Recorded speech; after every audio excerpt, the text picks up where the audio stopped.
I've noticed a lot in articles that I've read and posts on social media.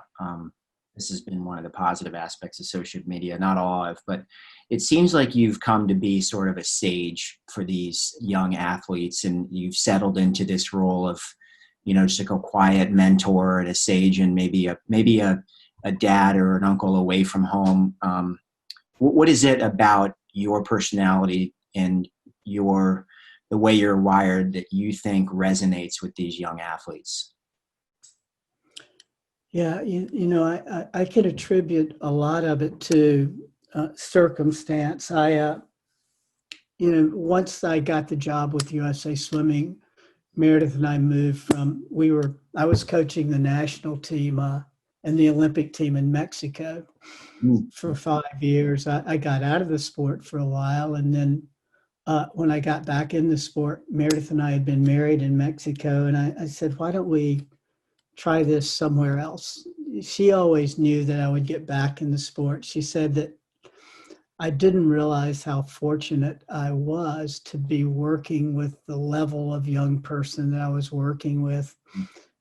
I was leaving Texas when I did stop coaching for a while, and she said, you're going to get back into it. And I didn't necessarily think that I wasn't, but when we did get married, I did feel like it was time to leave Austin and the University of Texas, or we both felt that way, and start kind of a new life together. And we got married in Mexico, and I'd gotten to know the minister of sport relatively well. And he had said, well, why don't you come down to Mexico and look around and find a spot you want to coach, and we'll figure something out. And so we did that, and ended up in a place called San Luis Potosi, where there was this $300 million training facility at altitude. And I ran the facility, and he sent the national team swimmers to me. And actually, not many people know this, but I was the head coach for the Mexican Olympic team in 2004. So I was in the 2004 Olympic Games as well. And so I left there when I was offered a job at USA Swimming in Colorado Springs, and we moved to Colorado Springs. Now, the training center's there, and all of the elite level swimmers are going to run through there through the course of a quad year.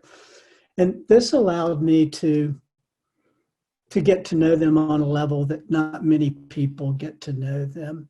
And my home was somewhat of a sanctuary. Plus, I was one of the few people that had a car where I could go to the Olympic Training Center and help them escape from the training center and go out on hikes or go to coffee shops. And I started to form relationships, and I started to form these relationships for a couple of reasons. But I was hired as the national junior team director of USA Swimming, and that was a brand new program. We had never had a national junior team director, and we had never focused in on the junior team the way that the man who hired me, as we started to talk, decided that we could really impact international swimming on a national level much faster if we start to prepare these younger kids for international competition.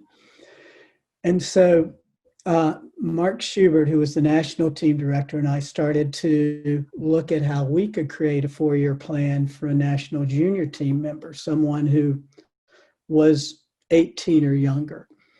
And we, with the help of our international governing body, which is FINA, we created a junior world championship. And then with the help of the Pan-Pac people, we created a junior Pan-Pac championship. And so we started to take these 18 and under kids that were basically set up the same way as the national team. If you're top 6 in each Olympic event, then you're on the national junior team, and you usually end up with about 100 to 120 swimmers. And started to bring them to camps, and I started to expose them to national team swimmers, which meant I needed to get to know the national team swimmer better. And pretty soon I sort of like was no longer a coach. I was more of a mentor and someone who could get to know a national team swimmer that I felt like had a great relationship with a national junior team swimmer. and then bring them together. And that's where I started to create these relationships they were based on trust. You know, people started to share with me their challenges in the sport and their dreams in the sport. And I do believe at some point I somewhat became the glue of the national team and the national junior team.